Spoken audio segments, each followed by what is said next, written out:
Bonjour à tous et bienvenue dans cette seconde édition des conférences virtuelles de Profession Voyage.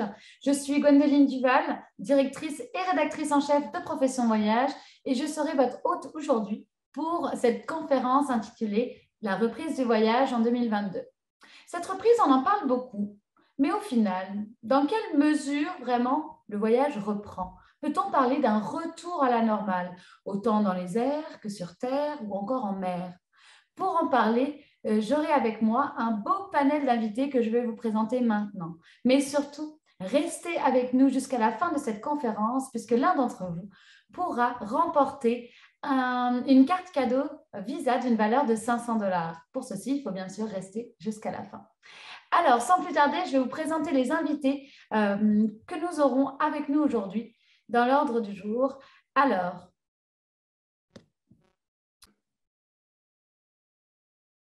dans l'ordre, tout d'abord, nous ferons un zoom sur l'Europe et les tendances de réservation avec Pascal Prince, président de la Commission européenne du voyage, Mélanie Paulus, directrice Canada d'Atout France, Barbara Couteau, directrice Canada de l'Office de promotion touristique de l'Espagne, Marie-Ève Bédard, directrice vente et marketing de Tour Chantecler et Karine Gagnon, directrice commercialisation de Transat Tour Canada.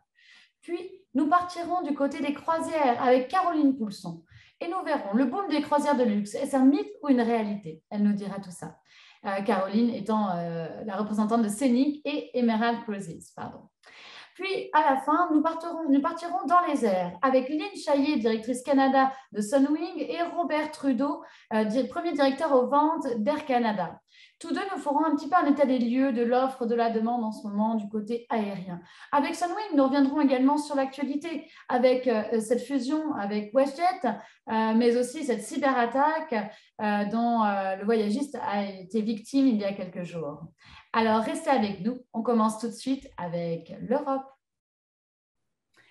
Alors, direction l'Europe avec mes deux invités, donc Pascal Prince et Mélanie Paulus. Bonjour tous les deux. Bonjour. Bonjour. Alors, donc Pascal, toi, tu t'occupes de la Suisse, de représenter la Suisse sur le territoire canadien, mais aussi plus généralement de l'Europe. C'est ça. Merci beaucoup de nous accueillir, Gwen. Plaisir de te voir et vous revoir. Oui, j'ai l'honneur de représenter la Commission européenne du tourisme au Canada avec mes collègues Mélanie de la France et d'autres pays.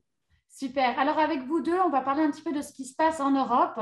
On sait que les Québécois aiment aller en Europe l'été. On sait que, notamment, en raison de la guerre qui se passe en Ukraine, il y a certaines craintes.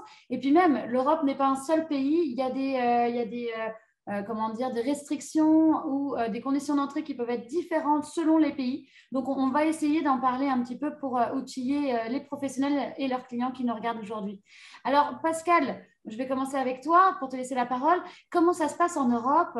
Est-ce que c'est plutôt ouvert? Donne-nous un petit peu la tendance générale, s'il te plaît. Oui, alors nous avons de bonnes nouvelles. L'Europe est ouverte et les Canadiens pleinement vaccinés sont bien sûr bienvenus en Europe. Donc, on voit qu'il y a plus de tourisme, les gens peuvent voyager et j'ai trois choses à partager avec vous. Donc, il y a un rapport qui montre très clairement que les Européens vont voyager cette année en Europe, c'est-à-dire 3 sur 4 vont voyager. Donc, aussi en Europe, les gens ont envie de voyager. Mais ce qui t'intéresse le plus, Gwen, et vous tous et toutes, c'est surtout pour les Canadiens. Et là, je peux aussi expliquer trois choses. Première chose pour les Canadiens, vous adorez toujours visiter plusieurs pays en Europe, ce qui est une excellente idée. Deuxième chose, les Canadiens adorent la variété des pistes cyclables, donc bonne route. Et troisième chose, vous adorez toujours nos villes, mais aussi tout ce qui est plein air, plage, culture. Et par rapport à l'âge, on voit clairement que les Canadiens plus jeunes, c'est-à-dire entre 18 et 50 ans, vont voyager cette année, tandis que peut-être les Canadiens un peu plus âgés vont encore attendre un petit moment. Et pour la tendance justement de ce qui se passe sur place, est-ce que de façon générale, l'Europe est plutôt ouverte ou est-ce qu'il y a encore beaucoup de restrictions dans de nombreux pays? Non, vraiment, l'Europe est ouverte et est en train de enlever des restrictions. Mélanie va certainement parler de la France. Par exemple, la Suisse est vraiment ouverte maintenant. Donc, pour les Canadiens pleinement vaccinés, vous pouvez entrer en Suisse sans test, sans forme. Vous pouvez y arriver et tout de suite profiter des montagnes, des villes. Et globalement aussi, dans d'autres destinations en Europe, il y a de moins en moins de restrictions, donc vraiment ouvert. Et ce que je vous conseille, c'est de toujours consulter notre plateforme Reopen Europe. Donc là, vous pouvez facilement trouver les dernières restrictions dans chaque pays. Et je vous conseille aussi de nous consulter, c'est-à-dire Mélanie pour la France, moi pour la Suisse, c'est-à-dire les offices de tourisme ici au Canada. Je sais que ce n'est pas toujours évident, mais c'est vraiment beaucoup plus facile et globalement, l'Europe est ouverte et nous sommes ravis de vous accueillir de nouveau. Alors, Mélanie, merci Pascal. On va continuer avec toi. Justement, pour aller en France, qu'est-ce qu'il faut? Oui, donc depuis le 15 mars, donc les règles se sont vraiment assouplies pour la France continentale. Hein. J'exclus l'outre-mer. On en reparlera à un autre moment, Gwendoline. Mais donc, ce qui se passe, c'est qu'en fait, tous les voyageurs en provenance du Canada qui ont eu leurs 3 doses, c'est-à-dire 2 doses et une dose de rappel, ces gens-là sont absolument libres de venir en France. Ils n'ont pas à produire à passer de tests. Ils auront simplement à remplir une attestation ou un formulaire de localisation et ça, c'est fourni par le transporteur. C'est très simple. Et c'est simplement un peu comme quand on va aux États-Unis pour dire à quel endroit on va loger la première nuit. Donc, c'est simple, absolument simple. Et ça s'applique aux personnes de 18 ans et plus.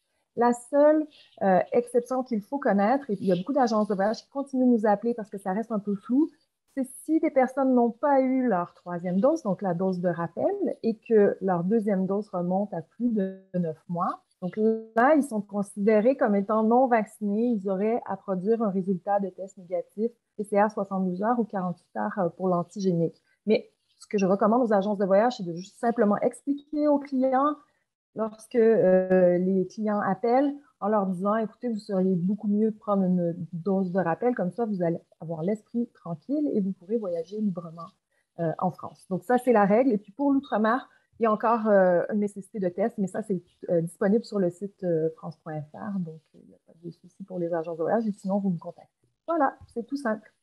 Merci Mélanie. Dis-moi, il y a le pass aussi qui est toujours en place ou pas en France? Non. Dans les Donc, bars, les restaurants, maintenant on n'a plus besoin de non. montrer quoi que ce soit? Non, la preuve de vaccination canadienne, elle suffit et elle n'est à présenter qu'au moment d'embarquer dans l'avion et à la douane à l'arrivée en France.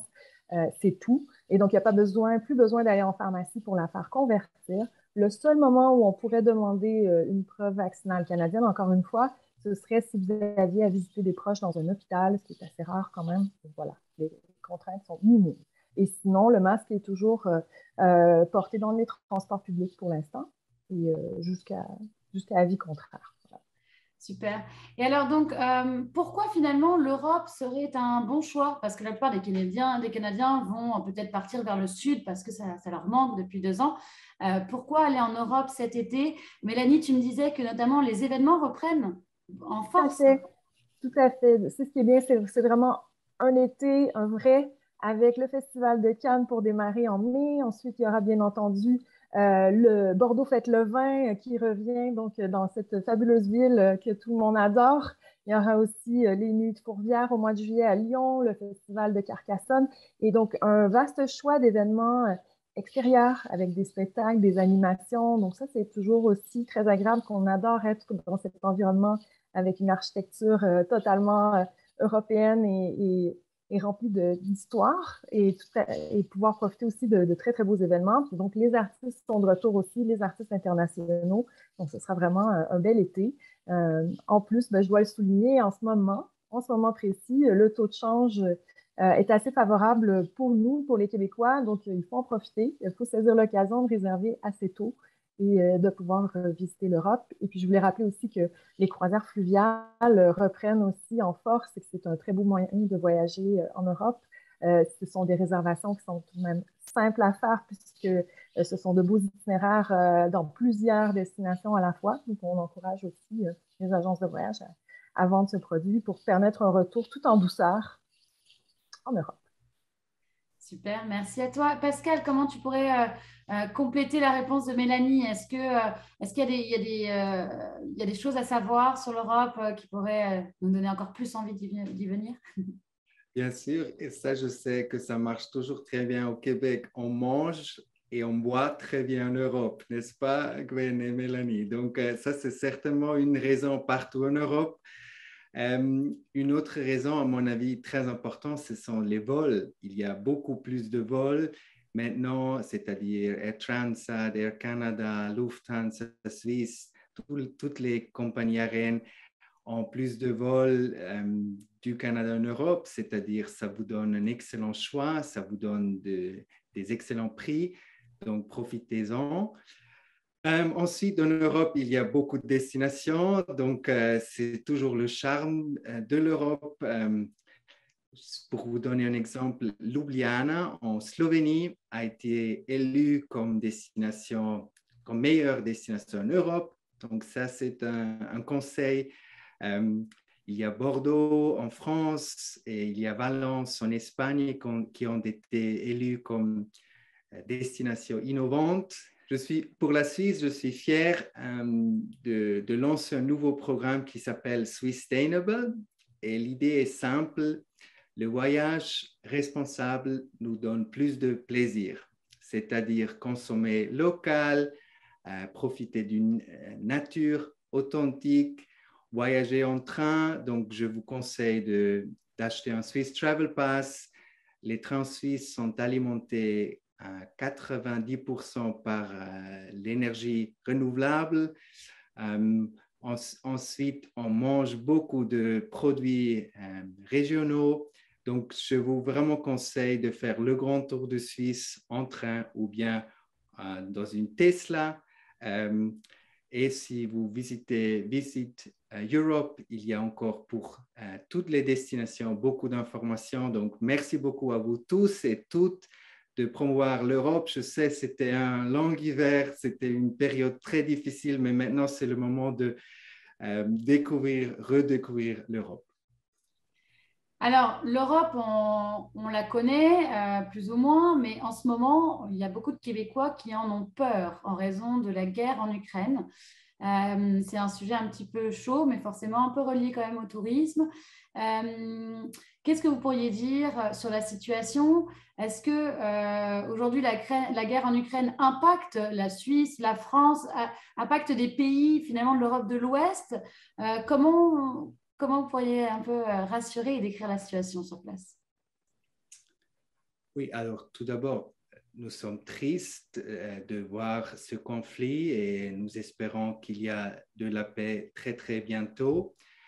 Et nous comprenons aussi parfaitement qu'il y a des voyageurs qui sont inquiets par des images de ce conflit en Ukraine. Cependant, les Canadiens voyagent surtout en Europe de l'Ouest et surtout en Europe du Sud. Et aucune de ces destinations a été touchée par ce conflit. Et il faut vraiment dire, si on regarde la carte, il y a des milliers de kilomètres entre cette partie de l'Europe et la zone de conflit. Donc, ça, c'est le premier point. Et puis, deuxièmement, c'est aussi, surtout dans cette phase, qu'il faut rassurer, il faut renforcer les liens transatlantiques entre le Canada et l'Europe. Et le voyage, c'est une façon de paix et de respect. Donc, c'est surtout dans une période comme celle-là qu'il faut rencontrer des gens, garder un esprit ouvert. Donc, je peux souligner que l'Europe est sécuritaire et surtout l'Europe de l'Ouest et l'Europe du Sud n'a pas du tout été touchée par ce conflit. Pascal, dis-moi, tu me parles un petit peu de la Suisse et tout ça, mais tu m'as pas vraiment parlé de l'ambiance sur place. Est-ce que justement les gens, est-ce qu'on sent des tensions par rapport à la guerre? Est-ce qu'on sent des tensions par rapport à la Covid? C'est quoi l'état d'esprit un petit peu des Européens par rapport à ça? Est-ce qu'ils vont nous plomber l'ambiance ou au contraire faire la fête avec nous et s'amuser en voyage? Alors, je viens de retourner de Suisse en fait hier et l'ambiance est très conviviale et très positive. Les gens ne parlent plus de la COVID et les gens ont vraiment envie de voyager, de aussi voilà, profiter de cette possibilité de voir le monde de nouveau. Donc, l'ambiance est très positive et on ne se rend pas compte de la guerre non plus. C'est vraiment les gens sont tristes, mais finalement, les gens veulent aussi voyager et profitent de cette opportunité de voyager de nouveau en Europe. Super. Alors, pour conclure, on a perdu Mélanie en chemin, mais bon, je sais qu'elle nous disait en off que la situation était semblable hein, en France. Évidemment, les gens n'étaient pas touchés par cette guerre directement, dans le sens où le conflit n'est pas dans ce pays-là, même si tout le monde, évidemment, est solidaire avec la destination. Alors, dis-moi, Pascal, un petit mot de la fin concernant les voyages en Europe. Alors, profitez, voyagez, l'Europe est ouverte et merci beaucoup. Je sais c'était dur pour moi aussi, mais maintenant c'est vraiment le moment de voyager seul ou bien avec des gens que vous aimez beaucoup. Merci beaucoup et passez un excellent printemps et été en Europe. Et merci à toi aussi, Gwen, pour tout le soutien. Merci à toi d'avoir été avec nous. Alors, je vais quand même vous partager, avant de vous quitter, avant de finir sur ce sujet, il y a beaucoup de vols vers l'Europe, comme tu le disais, Pascal, et il y a aussi un nouveau vol vers les Açores. Donc les îles portugaises, un vol direct de Montréal. Donc pour moi, ça sera mon petit coup de cœur de cet été. Ça sera les Açores, la Slovénie et Bordeaux avec la fête du vin. Donc je pense que déjà, il y a de quoi faire avec ces recommandations-là. Merci et bonne journée à toi. Alors, on continue de mon côté. On va accueillir la représentante de la destination de l'Espagne. Elle va nous en dire un petit peu plus sur la situation sur place. On sait que c'est une destination que les Québécois aiment beaucoup. Donc, restez avec nous. Alors, direction maintenant une destination que j'aime beaucoup et que vous êtes déjà nombreux à avoir visité. Je vais bien sûr parler de l'Espagne. Donc, j'ai avec moi Barbara Couto, directrice de l'Office espagnol de tourisme pour le Canada. Bonjour Barbara. Bonjour Wandalé, merci. Alors, dites-nous un petit peu comment on fait pour aller en Espagne. Est-ce qu'il y a des restrictions pour y rentrer et est-ce qu'on peut retrouver la même ambiance qu'avant? Oui, l'ambiance est assurée en Espagne.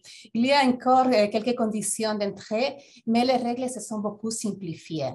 Donc, si vous venez du Canada, il faut seulement deux choses. D'une part, il faut être complètement vacciné ou avoir un certificat de récupération, de rétablissement. Pour le certificat de vaccination, c'est important de noter que pour les personnes âgées de plus de 18 ans, s'il fait plus de 270 jours depuis la dernière dose, la troisième dose, la dose de rappel, c'est aussi obligatoire. Et puis, la deuxième condition, c'est remplir un formulaire sur l'application Spain Travel Health, SPTH, mais pas de tests sont nécessaires.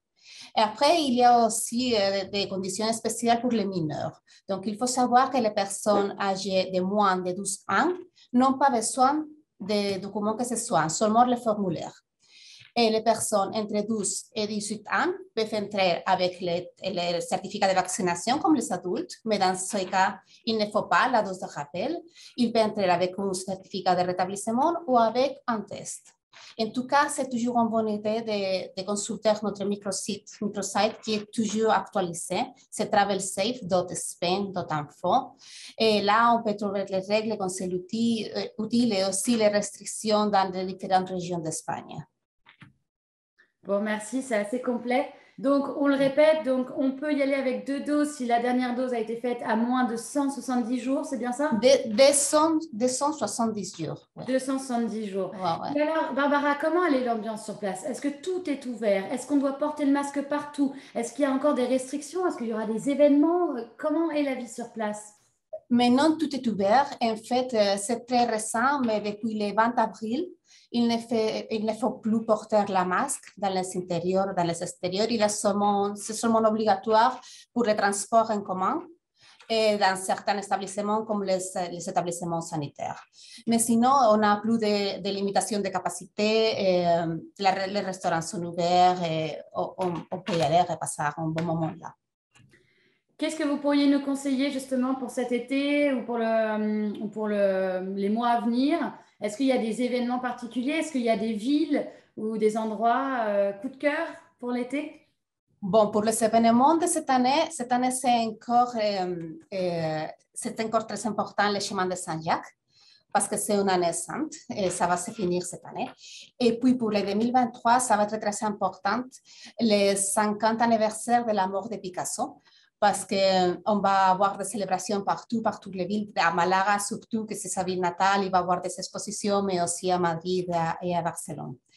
Et pour cet été, bon, je pense que c'est très une bonne idée de connaître les villes qui sont peut-être moins connues comme les Valence, que vous avez derrière, qui est une ville méditerranéenne. Ouais. Qui a un esprit très méditerranéen, comme ça peut être Barcelone, mais avec moins de monde. Et c'est une ville qui mélange très bien la modernité, parce qu'il a une architecture très vanguardiste, avec toute la cité des arts et la science, mais aussi une partie traditionnelle et plus historique, et c'est à côté de la plage, et on peut manger la paella. Donc, c'est une très bonne visite que je recommande.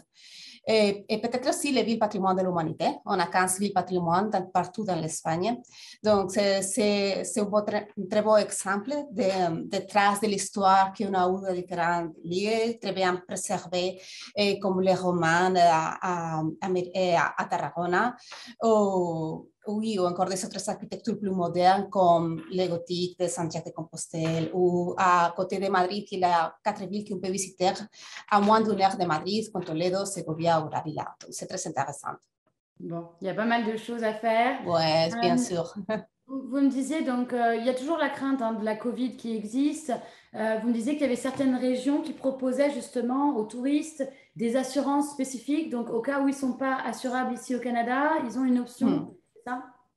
Oui, il y a quelques régions qui offrent ça, une couverture COVID gratuite pour les touristes qui sont logés dans un établissement dans la région. Il y a l'Andalousie, il y a la Galice, il y a quelques autres maintenant, je pense que c'était la Murcie, les Baléares. En tout cas, on a la liste complète dans les sites que j'ai mentionnés auparavant. Super. Bon, bah, merci d'avoir été avec nous. On vous mettra dès maintenant les sites internet dont vous parliez, Barbara. Comme ça vous donnera une bonne information complète.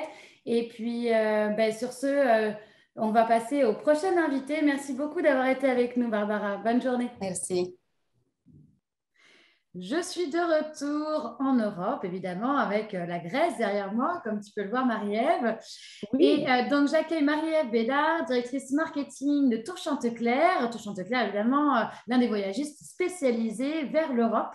Donc, Marie-Ève, tu vas nous parler des tendances. Tu vas nous dire un petit peu les coulisses. Qu'est-ce qui se réserve en ce moment? Qu'est-ce qui ne se réserve pas? Vous en êtes où par rapport à vos ventes pour l'été?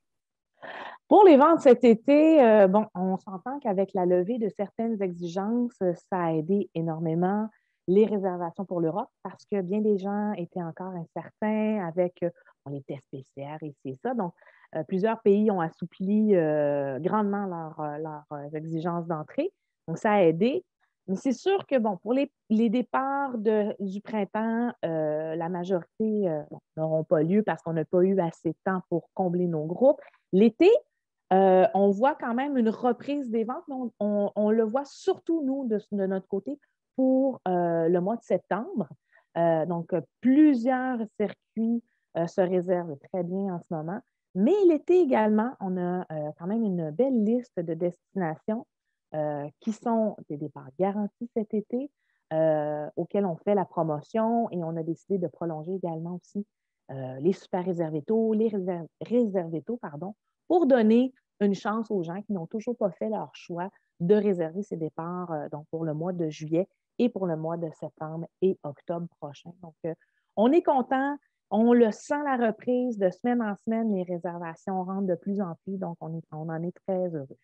Si on donnait un petit ordre d'idée, je sais que vous ne donnez pas forcément de chiffres, que ça reste confidentiel chez vous, mais par rapport à 2019, est-ce qu'on est d'accord qu'on n'est pas rendu au même niveau de volume de vente cet été?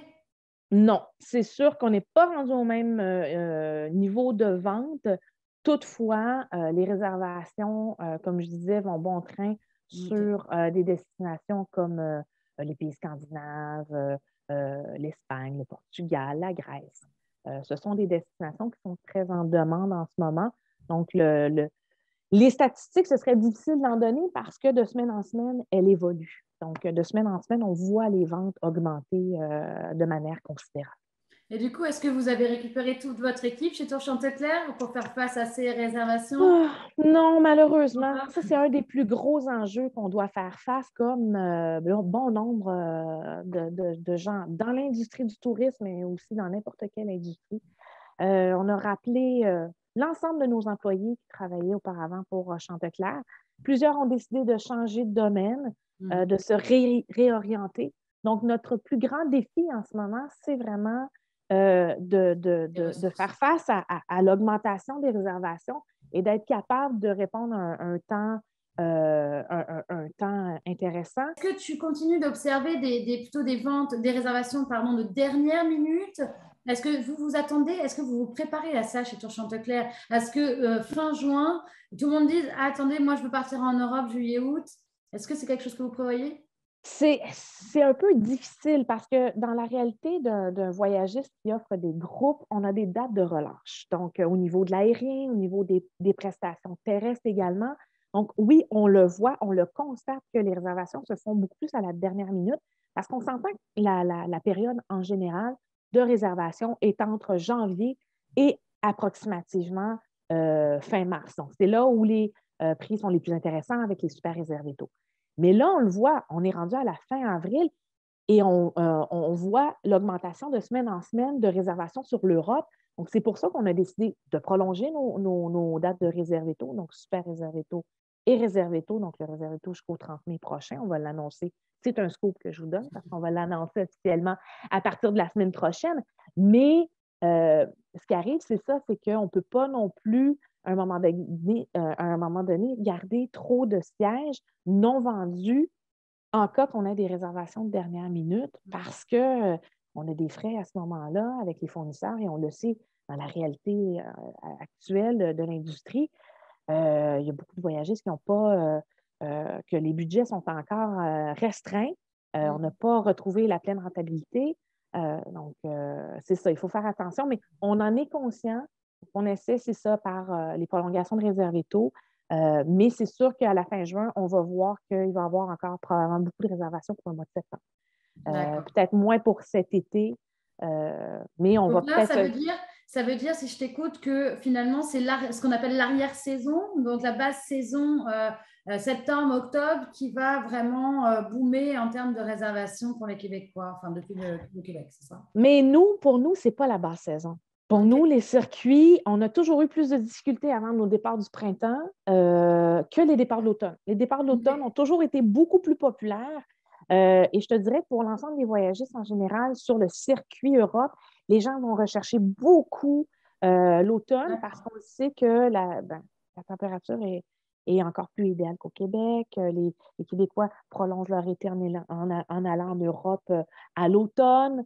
Il y a moins de touristes aussi. Donc, c'est une période qui est très privilégiée pour les voyageurs québécois. Donc, on voit quand même qu'il y a une certaine routine qui se remet en place. Même si on ne parle pas de retour à la normale en termes de volume, on voit que dans le terme des habitudes, tu me parles de destinations comme la Grèce, le Portugal, qui sont habituellement les meilleurs vendeurs pour l'été, avec la France, l'Espagne, tout ça. Et aussi les habitudes par rapport aux périodes de voyage. Donc, finalement, ça ressemble un peu à un retour à la normale, tout ça. Oui, tout à fait, tout à fait. Là, les gens veulent revoyager. Je pense que là, la première destination que les gens ont voulu faire, c'est les Caraïbes, mais là, bon, les gens ont commencé à voyager beaucoup dans les Caraïbes. Là, ils commencent à penser, bon, OK, l'Europe, on y va quand? Mais aussi, on voit aussi une très, très grande popularité, si je peux dire, sur nos produits qu'on retrouve dans la brochure Soleil de Méditerranée. Donc, qui sont des produits 6 jours où là, les gens vont rester 2 semaines, 3 semaines, et selon les destinations ou plus à certains moments. Et on va avoir un forfait qui va inclure les vols, les transferts, l'hébergement, un représentant francophone à destination qui crée un sentiment de sécurité si jamais il arrive quelque chose à destination. Donc, les voyageurs retrouvent un sentiment de sécurité avec les représentants de destination et de rester au même endroit pendant 2 semaines, comme je disais, 3 semaines et plus, et de pouvoir après rayonner aux alentours avec la possibilité d'acheter des excursions facultatives 100% francophones via nos représentants de destination. Et c'est une formule qu'on voit qui est très recherchée en ce moment par les clients.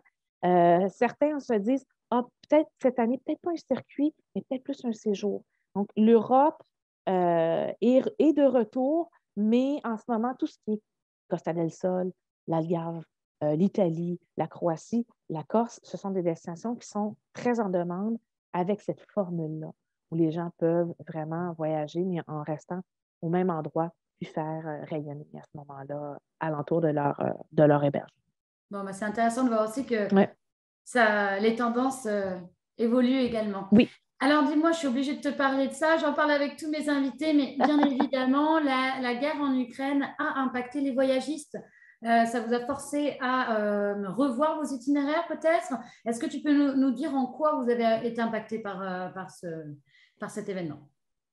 Je crois que si la crise n'avait pas eu lieu entre vraiment la guerre entre l'Ukraine et la Russie, l'Europe serait probablement revenue pratiquement à la normale au niveau des réservations.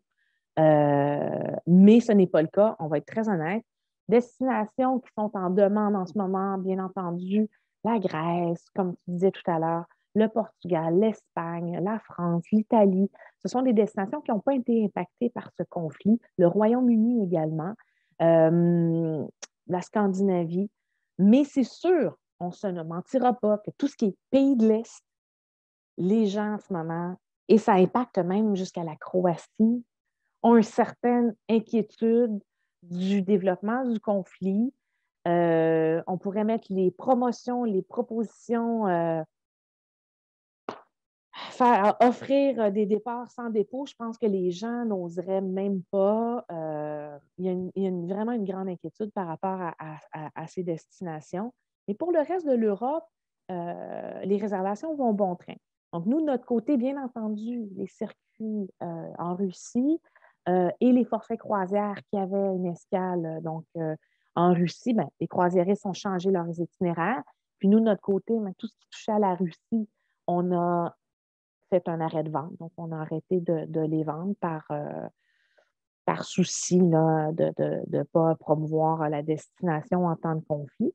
Donc, mais c'est ça, on le voit que les pays de l'Est, il y a un grand impact là, dû à la guerre entre la Russie et l'Ukraine.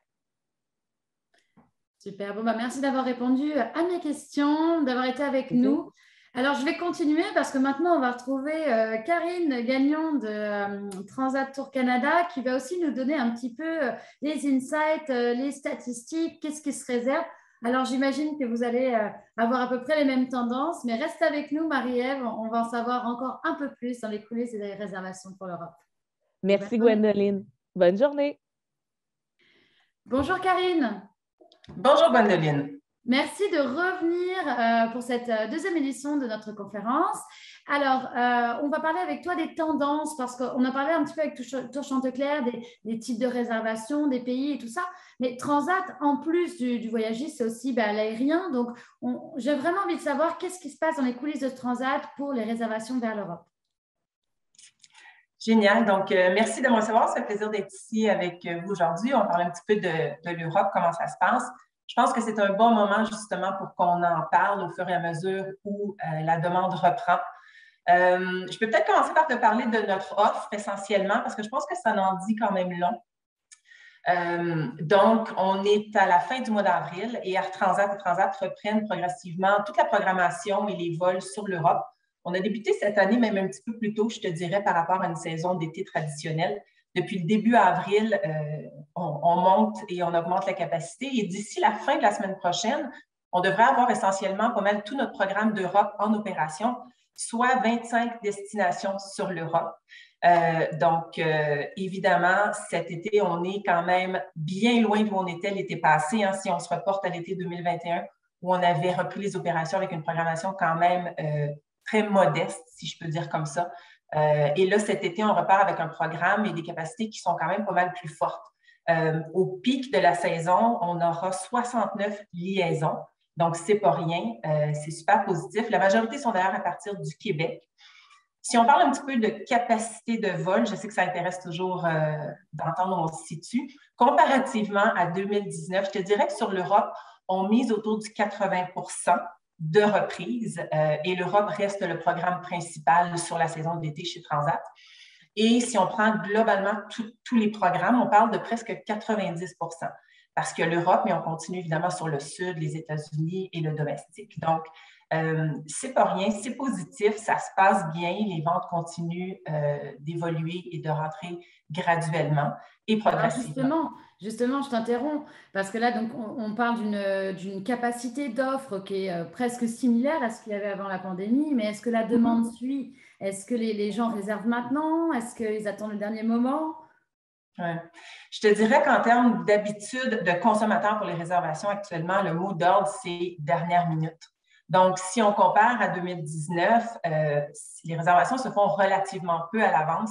C'est un phénomène qu'on voit depuis quand même déjà quelques mois, surtout depuis que les restrictions se sont assouplies. On l'a vu à la fin de l'hiver, puis là, je fais un petit recul 30 secondes sur le sud, la saison d'hiver où, au fur et à mesure où les restrictions ont considérablement été assouplies, on a vu une grande montée de demandes de réservation très dernière minute. On s'est d'ailleurs ajusté, on a augmenté la capacité et cette tendance-là se poursuit même sur l'Europe. On la voit du côté individuel, on la voit en groupe. Vous savez, la business group, typiquement, les groupes réservent 12, 18, 24 mois à l'avance souvent. Et là, on voit des groupes réservés actuellement pour la saison d'été et pour l'automne. C'est du jamais vu, ça, même des groupes qui réservent à la dernière minute. Donc, les tendances sont très différentes, ce qui fait qu'au niveau des tendances de réservation, une semaine, on peut avoir une semaine exceptionnelle, beaucoup plus forte que la même semaine en 2019. D'autres semaines, bon, c'est un petit peu plus égal, des fois c'est moins. Les tendances sont très imprévisibles. Donc, dernière minute et imprévisible dans le sens où c'est difficile de faire des comparatifs précis parce que la base qu'on a n'est pas juste. On n'a pas de base comparative au fur et à mesure où cette reprise-là reprend. Mais une chose est certaine, c'est que les ventes sur l'Europe, la vélocité est bonne et continue de se poursuivre et d'augmenter avec les semaines. Bon, alors c'est un retour à la normale, presque à la normale, tu dirais. Est-ce que c'est ce à quoi vous vous attendiez? Je pense qu'on s'attendait à ce qu'il y ait une demande quand même importante sur l'Europe, oui. D'ailleurs, tu vois, on a repris la vaste majorité du programme qu'on avait en 2019, mais on a aussi lancé 2 nouvelles routes avec un vol Montréal-Amsterdam et un nouveau vol de Québec vers Londres. Ces vols-là débutent prochainement, au début mai. Donc, oui, on s'attendait à ça. Après, on s'ajuste. C'est sûr qu'aujourd'hui, on croit qu'il y a le potentiel. On voit les réservations qui rentrent. Donc, oui, la reprise est là. La reprise comme avant, bon, on est quand même dans un contexte différent du passé pré-pandémie, mais certainement, la demande est là. Donc, je pense qu'il faut demeurer positif. Il faut aussi demeurer agile. Quand je compare un peu 2019 avec aujourd'hui, on a tellement vu de choses et on a tellement dû et su s'adapter. Là, je ne parle pas juste de Transat, je pense que tous les intervenants de l'industrie ont été affectés de différentes façons, mais tout autant. On est devenu agile, on s'est habitué à devoir s'ajuster quand la situation le nécessitait. Donc, au fur et à mesure où la situation avance, s'il y a des besoins de capacité additionnelle, là où la demande est plus forte chez Transat, bien, on va s'adapter. On le fait au printemps. Éventuellement, on le fera aussi cet été si c'est nécessaire. On a les appareils, quand on parle de la ligne aérienne Air Transat, qui aujourd'hui opère avec une grande proportion d'Airbus 321 Neo LR. Le nouvel appareil, super efficace. Mais avec cet appareil-là, au besoin, on peut s'ajuster aussi. Mais est-ce que la reprise est en train de se faire? ma réponse, c'est oui. Oui, Wendeline. Et alors, quelles sont les destinations top vendeuses? Sur l'Europe, si on parle de cet été, le top 3, puis là, je fais un grand groupe avec la place numéro 1, mais sans équivoque, les provinces françaises. Donc, comme derrière moi. Québec. Comme oui, voilà, derrière toi. Une belle photo de la Côte d'Azur. Donc, vous offrez des vols vers Nice, notamment? Absolument. Marseille, en fait, 6 destinations dans les provinces françaises. Et Air Transat a toujours été connu pour ce programme-là, très populaire. Donc, je suis super heureuse et fière de dire qu'il l'est tout autant cette année. C'est vraiment dans le top. Les provinces françaises, top 1, je dirais. Suivi fort probablement de l'Espagne, surtout Malaga, la Costa del Sol, et le Portugal. Hein, ce sont des destinations qui étaient quand même super populaires et de plus en plus en demande avant la pandémie. Donc, pour moi, c'est un signe, quand on parle de retour à la normale, de voir des tendances comme ça qui reviennent. Portugal, Lisbonne et Porto, les deux. Donc, je te dirais que c'est pas mal notre top 3, mais ceci étant dit, les réservations continuent et vont de bon train sur l'ensemble des destinations. Alors, Karine, est-ce que tu dirais quand même que l'Europe prend le dessus sur les réservations cet été, ou est-ce que le Sud, la frustration de ne pas avoir été dans les Caraïbes, fait belle concurrence à l'Europe? Je pense qu'il y a définitivement de la concurrence cet été, c'est certain. La majorité de notre programme demeure sur l'Europe, mais on reste vraiment à l'affût sur le Sud, parce que je te dirais que cet été, comme jamais auparavant, il y a vraiment une demande particulièrement à la hausse sur le Sud. Donc, on monitore vraiment les tendances, les réservations pour pouvoir s'ajuster aux besoins. Mais oui, malgré que l'Europe est là et que les réservations se poursuivent, il y a une tendance sud. Il y a une tendance aussi du côté de l'Europe que je vais juste mentionner. Je parlais tout à l'heure de notre offre. On a différents types de produits que les agences peuvent réserver. Mais on note une demande particulièrement à la hausse en Europe pour les forfaits tout inclus. Donc, les complexes, un peu semblables. On a beaucoup de partenaires en Europe qui sont les mêmes partenaires qu'on a dans nos destinations sud, qui offrent soit des formules tout inclus, soit des séjours en formule repas. Et on voit des réservations un peu plus marquées pour ce type de produit en Europe. Donc, qui sait, un consommateur qui veut peut-être voyager en Europe, mais de façon un peu plus accessible, facile, clé en main, qui semble être un peu le besoin actuellement. Des gens qui s'intéressent à l'Europe pour cette formule de voyage-là, c'est assez intéressant de voir à nous aussi. Donc, Karine, au niveau de l'actualité, la guerre en Ukraine a entraîné notamment certaines hausses de billets d'avion, certaines craintes de la part des voyageurs québécois. Est-ce que c'est quelque chose qu'on peut observer chez Transat? Est-ce que c'est plus cher de voyager avec Transat cet été qu'en 2019, par exemple?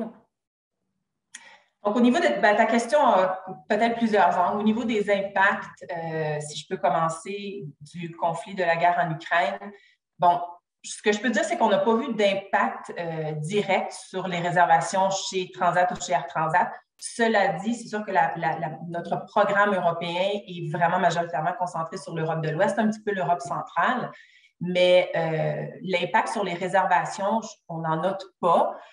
L'impact, si je regarde plutôt du côté opérationnel de la ligne aérienne, évidemment, a été la montée fulgurante, particulièrement plus à un moment, il y a quelques semaines, du prix du carburant. Donc, c'est certain que comme pour tous les transporteurs, on ne réalise pas parfois quand on n'est pas dans l'opération d'une ligne aérienne l'impact que la moindre augmentation de carburant peut avoir sur toute l'opération d'une ligne aérienne. Donc, oui, il y a eu des impacts à cet égard-là et Air Transat a dû faire certains ajustements au niveau de la tarification des services de la ligne aérienne. Est-ce qu'on peut dire globalement que les prix ont augmenté? Non, je ne dirais pas ça, mais certainement, il y a un impact du prix du carburant, oui, absolument. Alors, on peut quand même retourner en Europe, se faire plaisir. Il y a quand même toujours des opportunités, j'imagine, et des rabais. J'ai vu notamment que récemment, vous aviez amélioré votre politique de flexibilité. Tout à fait. Je ne sais pas si tu veux en toucher un petit mot avant qu'on se quitte. Oui, bien écoute, cette semaine, justement, on a révisé les politiques d'annulation particulièrement pour toutes les réservations de billets d'avion et notre famille de tarifs éco, donc ce qu'on appelle les éco-tarifs, pour donner plus de flexibilité et même avec un tarif, ce qu'on appelle l'éco-budget chez nous, qui est le tarif de base, ben, c'est désormais possible avec une pénalité d'annuler. Donc, sans devoir perdre en totalité le billet d'avion, je pense que la flexibilité reste une priorité. Alors ça, c'est une super bonne nouvelle du côté de la ligne aérienne, pardon. Et du côté des forfaits Europe, ben, l'option Flex, qui est la formule de flexibilité pour les vacances forfaits, est aussi offerte sur plusieurs produits que Transat offre en Europe. Super nouvelle. Un petit mot pour les agents de voyage qui nous regardent. D'ailleurs, je me demandais, est-ce que les ventes par l'intermédiaire des agences de voyage sont en croissance pour cet été ou est-ce que vous voyez plus de réservations de dernière minute en direct, par exemple? Ce que je te dirais, c'est qu'au niveau de la tendance du mix, si on peut dire, on observe vraiment ce qu'on voyait traditionnellement avant la pandémie. Il n'y a pas de changement majeur, vraiment pas. Vous savez, on travaille avec les conseillers en voyage depuis tellement longtemps. Ça fait partie de l'ADN de Transat. Ça n'a pas changé. On continue de travailler d'arrache-pied pour outiller les agents de voyage, essayer de faciliter leur travail. Et ça ne change pas et ça ne changera pas. Donc voilà ce que je peux dire au niveau du petit mot de la fin. La reprise, elle continue de se faire sentir.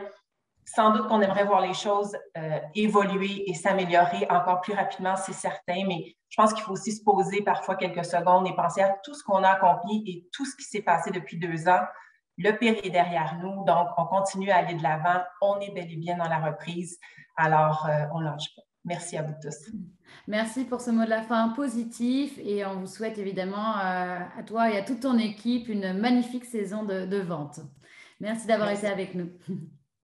Je laisse maintenant la parole à Aurel Bise d'AMR Collection pour nous présenter ses hôtels. Agent de voyage, ici Aurel Bise des hôtels AMR Collection et aujourd'hui je viens vous présenter les hôtels Zoetry Wellness and Spa Resorts. La marque Zoetry se trouve sous notre collection Platinum aux côtés de nos marques Secrets, Dreams et Breathless. Chez les hôtels Zoetry, les clients peuvent s'abandonner dans un refuge de style boutique avec un environnement tranquille en bord de mer, des hébergements de luxe, des repas exquis avec des ingrédients naturels et des expériences culturelles et de bien-être uniques. Zoetry Wellness and Spa Resorts offre des privilèges sans fin pour les clients les plus exigeants. Ces hôtels charmants sont parfaits pour célébrer anniversaire, lune de miel, petits mariages intimes et escapades de relaxation. Nous comptons actuellement 6 hôtels Zoetry au Mexique et dans les Caraïbes. Zoetry Agua Punta Cana, lauréat du prix 4 diamants par la AAA, offre 96 suites ultra luxueuses avec une architecture créée à partir de pierres naturelles, de bois précieux et d'autres matériaux écologiques, créant une atmosphère intime et romantique.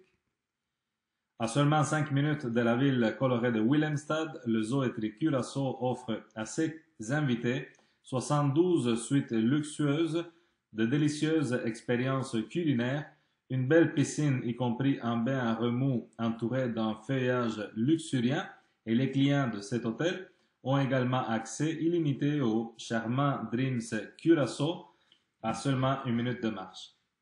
Le Zoetry Montego Bay, hôtel 4 diamants par la AAA, situé sur une plage privée et sereine avec seulement 49 suites, certaines avec accès direct à la piscine, un quai panoramique et combinant plusieurs éléments tels que l'eau et le bois, ce complexe offre aux clients une expérience insulaire relaxante. Le Zoetry Paraíso de la Bonita dans la Riviera Maya en est à sa 17e année consécutive en tant que hôtel boutique 5 diamants par la AAA. Toutes les suites sont situées face à la mer avec des terrasses privées.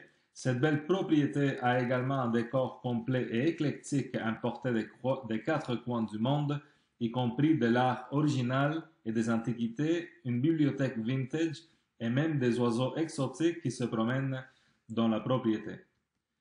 La section Impression Club du Zoetry Paraíso de la Bonita propose 9 suites inspirées de villas qui offrent aux invités une expérience supérieure avec un service de majordome inclus. Les clients de cette section adorent également l'expérience culinaire de la cuisine rouge, le Red Kitchen, où un chef privé transforme les demandes des clients en un chef d'œuvre culinaire. Sur la belle petite île d'Isla Mujeres au Mexique, les 35 suites en bord de mer du Zoetri Villa Rolandi offrent une vue spectaculaire sur la mer des Caraïbes avec la zone hôtelière de Cancún à l'horizon. Et c'est un endroit idéal pour admirer le coucher de soleil.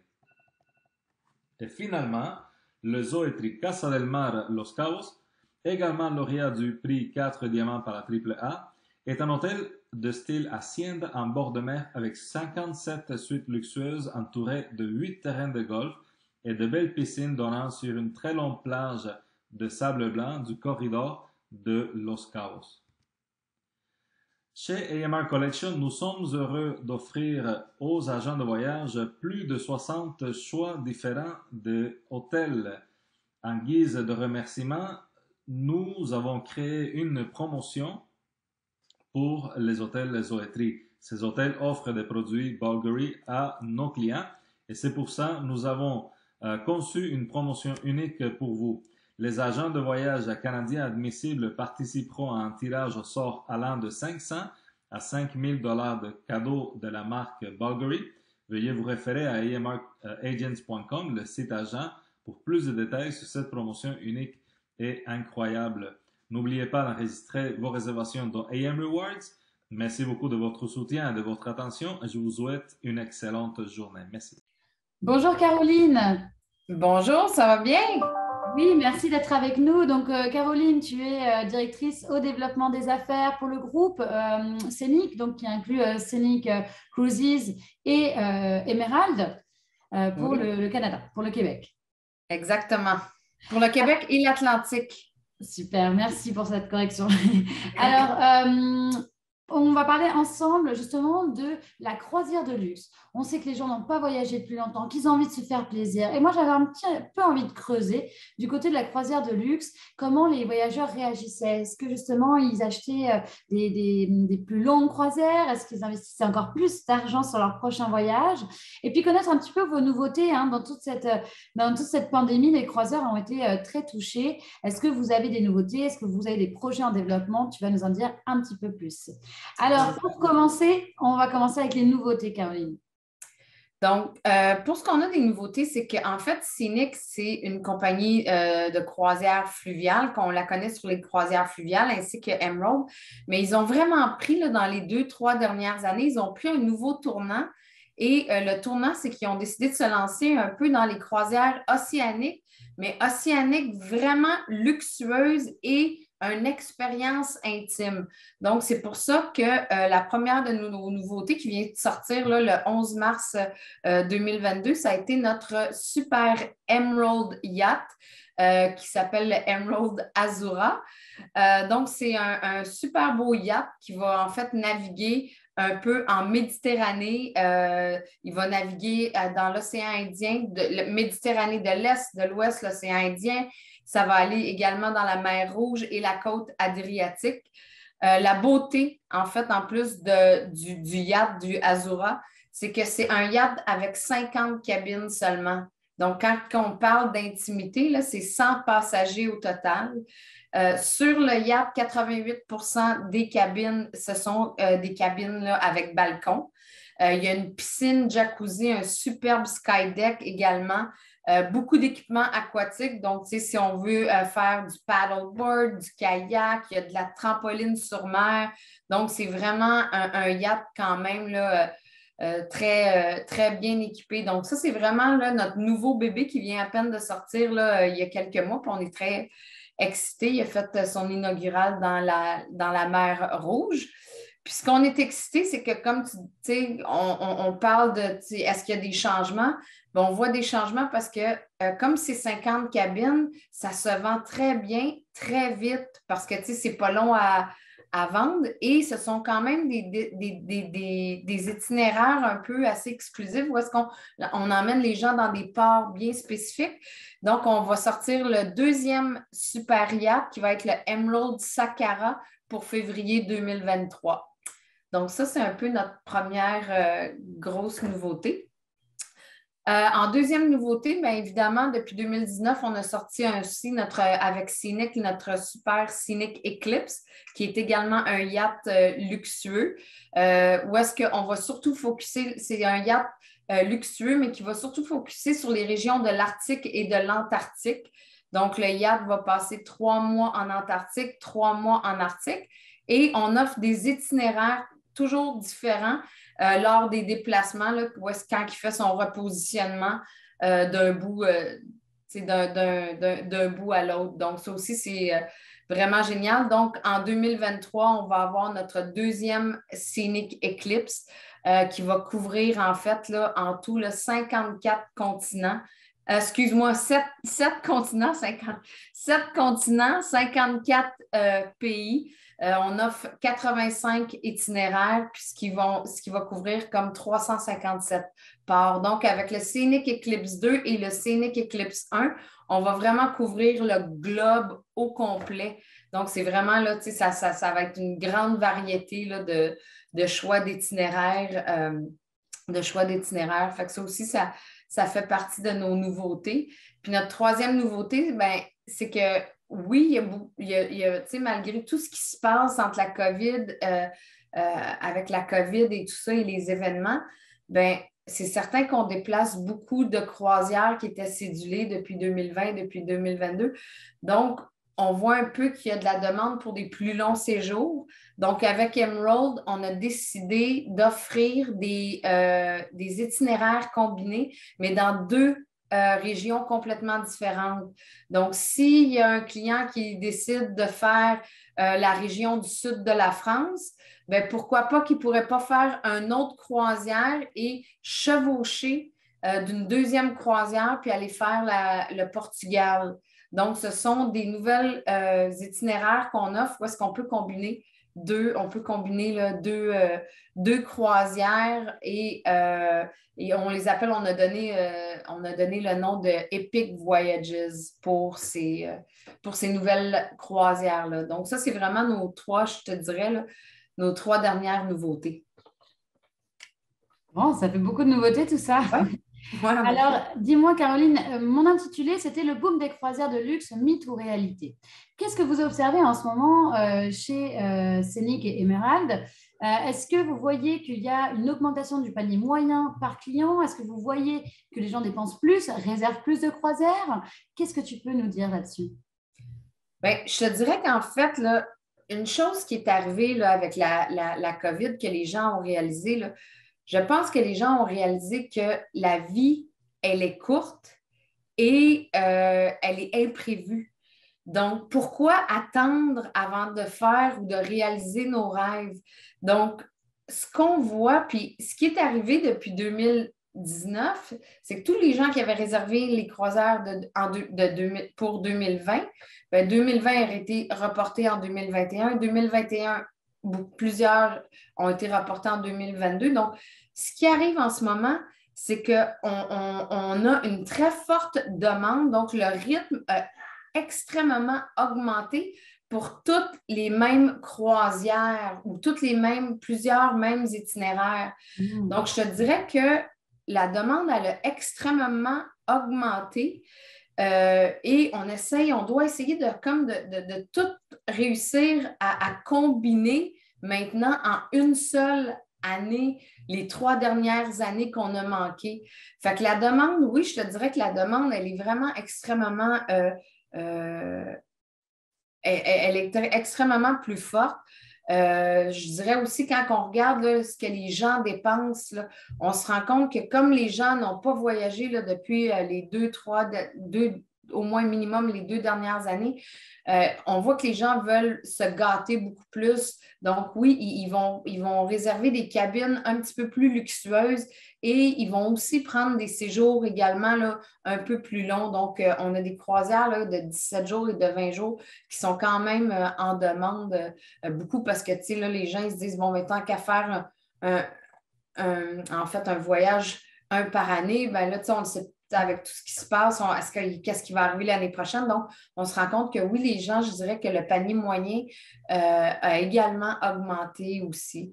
Donc, quand on regarde comparativement, mettons, à nos chiffres de 2019 à cette année, je te dirais là, que les chiffres sur la prochaine période ont pratiquement doublé parce qu'on essaie tellement de combiner et de tout mettre les trois dernières années ou les 2 dernières années, excuse-moi, sur la prochaine année. Donc, je te dirais qu'en effet, oui, on voit une hausse énormément. Une bonne nouvelle. Est-ce qu'on voit chez vous aussi ce phénomène où il y a énormément de gens qui ont des crédits voyage et finalement, au lieu d'utiliser simplement leur crédit, ils viennent le bonifier en le doublant finalement, en faisant un nouvel achat et en gardant ce crédit pour s'upgrader sur une nouvelle catégorie de cabine ou autre chose?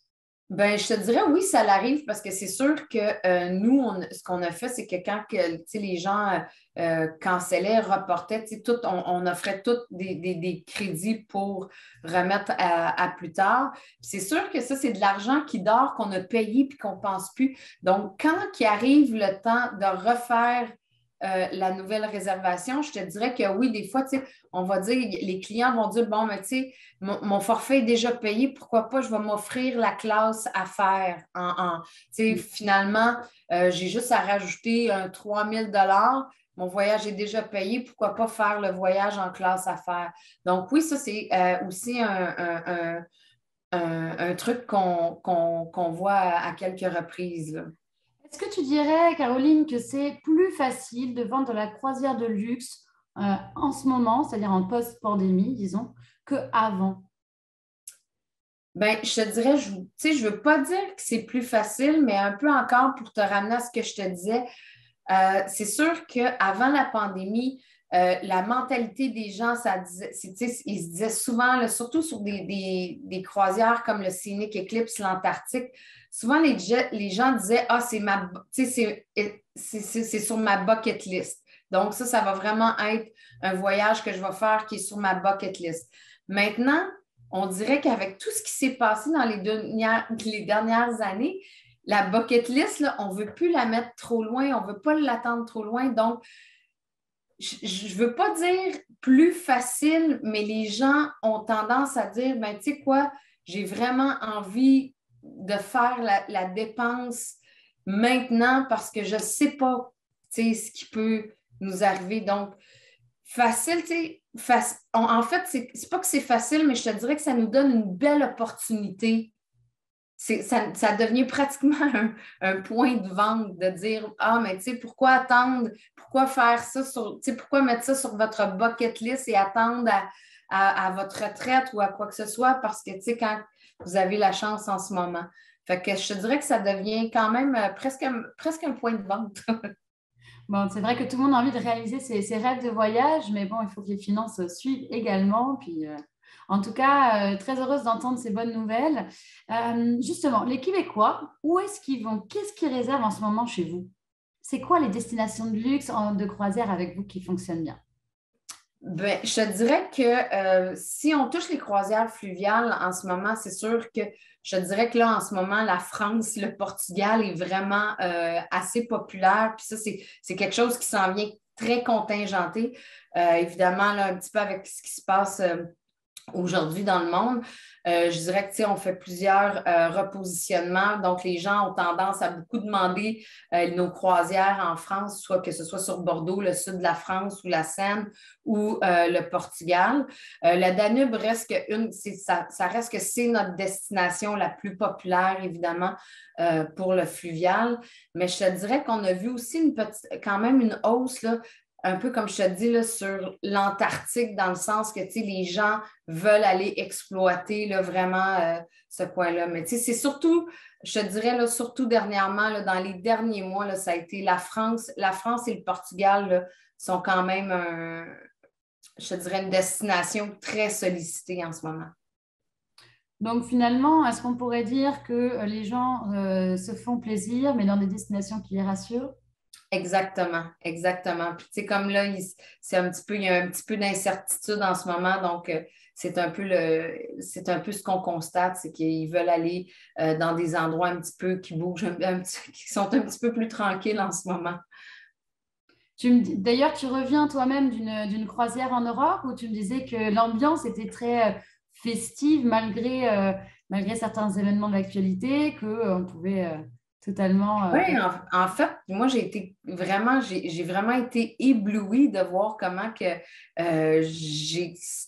c'était comme si il ne s'était jamais rien passé. Puis, tu sais, on voit que les gens, ils sont heureux de voyager. Là. On voit que les gens, là, ils sont excités. Puis, je suis allée quand je suis arrivée, exemple, à Dürnstein, il y a des gens, je suis rentrée dans des boutiques, puis il y a des gens qui nous parlaient en anglais, puis qui disaient « Oh mon Dieu, ça fait tellement longtemps qu'on n'a pas parlé anglais parce que la semaine passée, nous, chez Scénic, c'était notre première croisière sur le Danube de la saison. » Donc, les gens, tu vois, les gens sont excités, les locaux, les gens de la place, ils veulent avoir des touristes, sont contents, ils font l'effort pour nous parler. Fait que c'est vraiment, vraiment agréable. Fait qu'on dirait que on retombe dans un monde comme en 2019, avant que tout arrive, là. Donc, la croisière, en ce moment, ça se passe bien. Au niveau des protocoles COVID chez vous, comment ça se passe? Nous, en fait, les protocoles COVID, comment ça fonctionne, c'est que on demande les mêmes conditions du pays dans lequel vous commencez votre croisière. Donc, la chose qui est importante, c'est sûr, c'est d'avoir sa double vaccination, sa preuve de double vaccination, mais de toute façon, ça la prend pour voyager. Puis, on fonctionne avec, si vous commencez votre croisière, exemple, en Hongrie, bien, vous devez aller sur le site de la Hongrie, voir c'est quoi les critères d'entrée pour ce pays-là. Et nous, on suit les mêmes critères du pays où est-ce que vous commencez votre croisière. Une fois que vous arrivez à bord, c'est sûr, on vous demande la preuve. Nous, à bord, là, tout le staff doivent quand même garder le masque. Donc, les employés ont toujours leur masque durant le temps qu'ils travaillent. Par contre,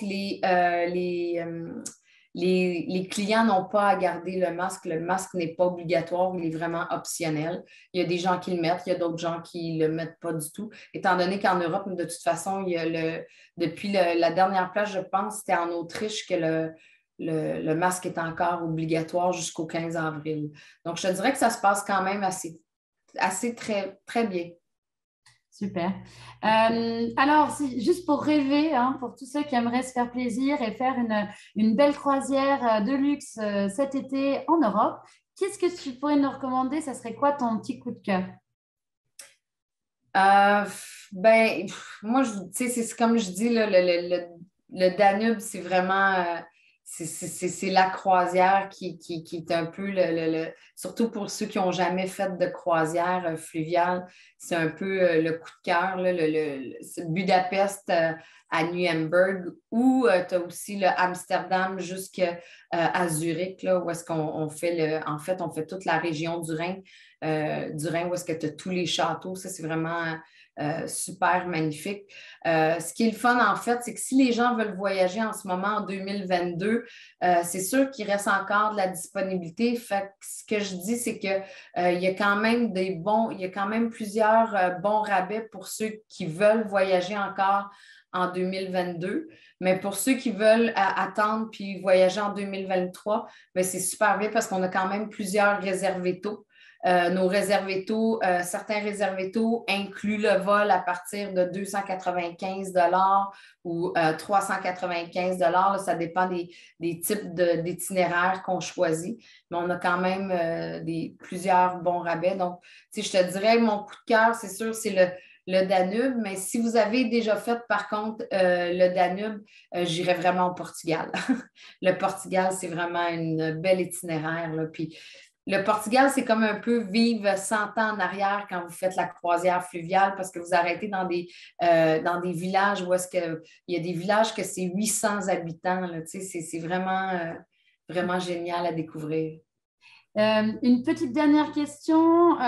Concernant les tarifs de vos croisières, est-ce qu'on retombe sur quelque chose d'un petit peu équivalent à ce qu'on trouvait avant la pandémie ou est-ce que vos prix ont augmenté? Non, je te dirais que c'est quand même ça. Les prix de 2019, je te dirais que ça l'a probablement augmenté entre un 3 et 5 %. sur 2019. Évidemment, de toute façon, l'essence, elle a augmenté. Là, on a vu l'essence et tout ça augmenter. Fait que c'est sûr que oui, il y a eu un peu une augmentation, mais je te dirais, là, ça joue à peu près un 5 sur les tarifs. Mais encore là, nous, on dit tout le temps, le plus tôt que vous réservez, le meilleur rabais que vous allez avoir également. Donc, on offre des réservés tôt, incluant les vols. Il y a des réservés tôt aussi où est-ce que si vous payez la croisière 12 mois à l'avance, vous économisez un 10 supplémentaire. Donc, ça, c'est aussi quand même 10 sur des montants. Quand on fait des croisières de 20 à 30 000 $, ça fait quand même une bonne différence. Bon, écoute, tu vas me donner le lien, je vais le mettre dans le chat box en bas, comme ça tout le monde pourra avoir accès aux offres en ce moment. Très bien, merci beaucoup d'avoir été avec nous, Caroline. Et puis, on espère à très bientôt sur l'un de tes navires. Merci, Gwendoline. Je te souhaite une belle fin de journée. Et puis, d'autres croisières sont aussi en vogue en ce moment. Ce sont bien sûr les croisières d'expédition. Je vous laisse sur quelques images de Quark Expédition. Ça fait rêver.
Alors, j'ai la chance d'accueillir avec moi Lynne Chaillet, directrice de Sunwing Québec. Bonjour Lynne. Bonjour Gwendoline. Alors aujourd'hui, ensemble, on va parler de la reprise des vols, de la reprise de l'aérien. Est-ce que vraiment on peut parler d'un retour à la normale? Comment ça se passe chez vous?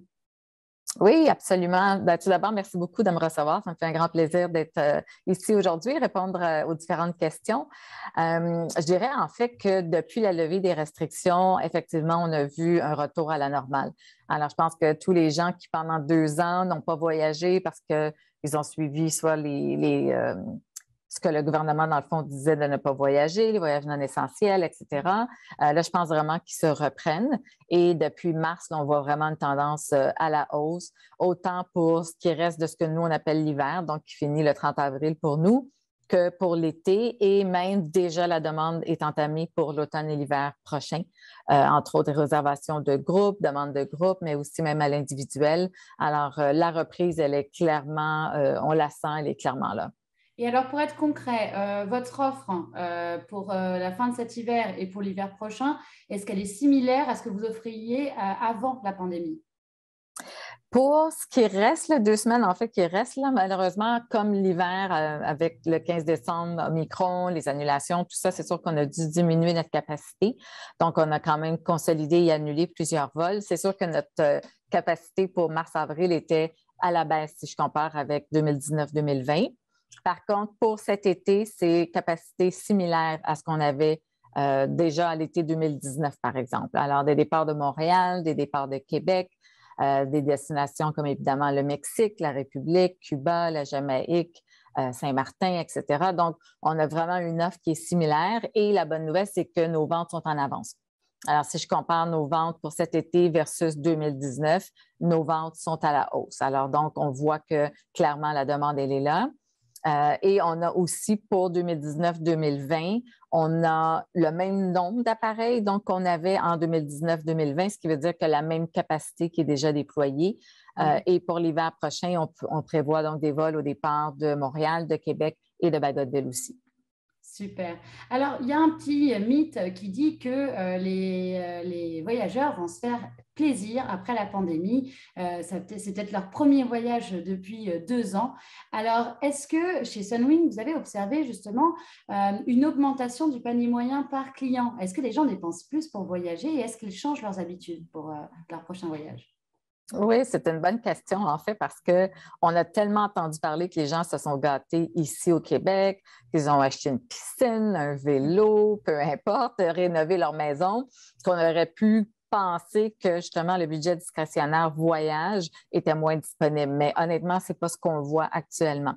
Alors, on voit des voyages un peu plus longs. On voit beaucoup de 10 jours, 14 jours. On voit aussi beaucoup de catégories supérieures dans les hôtels et on voit aussi des catégories de chambres supérieures. Alors, des swim-out, 2 chambres à coucher, etc. Donc, oui, le panier moyen est à la hausse et les gens, je pense, qui se gâtent actuellement. Après 2 ans, rester à la maison, je pense qu'on a besoin. Et puis, tant qu'à avoir économisé, il y a quand même beaucoup de gens qui avaient des crédits voyage aussi. Donc, ils prennent leur crédit, ils ajoutent un montant additionnel. Alors, ça leur permet d'avoir un voyage de qualité supérieure. Est-ce que justement, en ce moment, vous avez des offres particulières? Est-ce que c'est moins cher de voyager maintenant qu'avant la pandémie?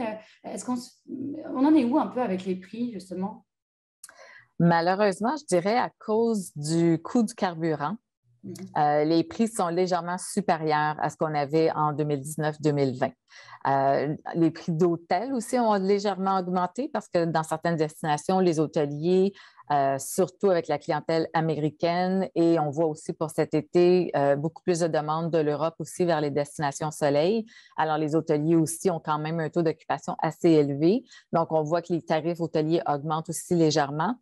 Mais je dirais que la raison numéro 1 de la hausse des prix actuels, c'est vraiment à cause du coût du carburant, qui est quand même une bonne partie là, de nos coûts. Et au niveau des destinations, alors, donc tu me dis que les gens se font plaisir. Est-ce que cette pandémie leur a fait prendre conscience que bon, c'était bien de découvrir autre chose, de changer un peu ses habitudes de voyage? Est-ce que, du coup, on retombe dans des réservations principalement pour la République dominicaine, Cuba et le Mexique? Ou est-ce qu'il y a des destinations que vous aviez avant qui étaient un peu moins populaires qui, au contraire, boom en ce moment? Pas pour le moment. Je pense que les gens qui voyagent actuellement, ils vont de façon sécuritaire. Donc, ils vont soit retourner dans un hôtel qu'ils connaissent déjà ou dans une destination qu'ils connaissent, un vol peut-être un peu plus court. Mais je pense que c'est une tendance à très court terme. Je pense qu'éventuellement, quand les gens vont avoir voyagé une première fois après la pandémie, qu'ils vont se rendre compte que mais finalement, voyager, c'est simple, c'est facile, c'est plaisant. Ils vont peut-être y aller avec des destinations un peu plus exotiques, si on peut dire, comme le Panama, le Costa Rica, d'autres destinations comme ça. Mais pour le moment, ce qu'on voit, c'est quand même assez limité. Mexique, République, Cuba, toujours. Mais vraiment dans du 5 étoiles, dans du haut de gamme. Super. Donc, ça veut dire que les gens se font plaisir, ils veulent partir, mais voilà, zone de confort encore, sécurité. Donc, on voit que le voyage reprend, mais quand même avec certaines préoccupations. Donc, on a plus confiance à reprendre le voyage dans les destinations connues, comme tu disais justement. Alors, on a beaucoup parlé de Sunwing dans l'actualité récemment. On voit qu'une compagnie aérienne a beaucoup de défis en temps de reprise. On a parlé, évidemment, de la fusion entre Sunwing et WestJet. Alors, même si cette fusion n'est pas encore actée, parce que ça sera un long processus, la question qui me vient à l'esprit, et puis peut-être à nos auditeurs aussi, c'est est-ce que cela signifie que la sortie de crise était plus difficile pour Sunwing et qu'il vous fallait un partenaire financier? Est-ce que Sunwing était en difficulté? Pourquoi ce choix aujourd'hui de s'associer à WestJet, pardon?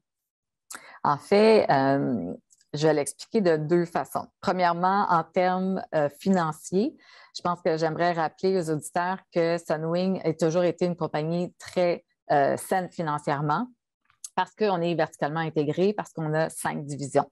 Alors, quand je regarde Sunwing Group, actuellement et pendant toute la pandémie, notre division américaine, donc notre tour opérateur Vacation Express, a très bien fonctionné. C'est le 2e plus gros tour opérateur aux États-Unis. Alors, on a une idée là, du volume de voyageurs. Et les Américains n'ont pas cessé de voyager pendant la pandémie. Alors, c'est comme s'il n'y avait pas de pandémie aux États-Unis. et pas non plus ailleurs. Et eux, ils ont voyagé énormément. Donc, Vacation Express a toujours très, très bien été. Du côté aussi de la chaîne hôtelière, c'est sûr qu'on a été fermé 3 mois, les 3 premiers mois donc, de la pandémie, mais à partir de juin 2020, quand on a réouvert nos propriétés, on a eu un très bon taux de remplissage, que ce soit encore une fois par la clientèle américaine, clientèle locale aussi beaucoup, clientèle un peu européenne et Amérique centrale, Amérique du Sud. Alors donc, la division hôtelière, donc Blue Diamond, les hôtels Royalton ont aussi très, très bien performé.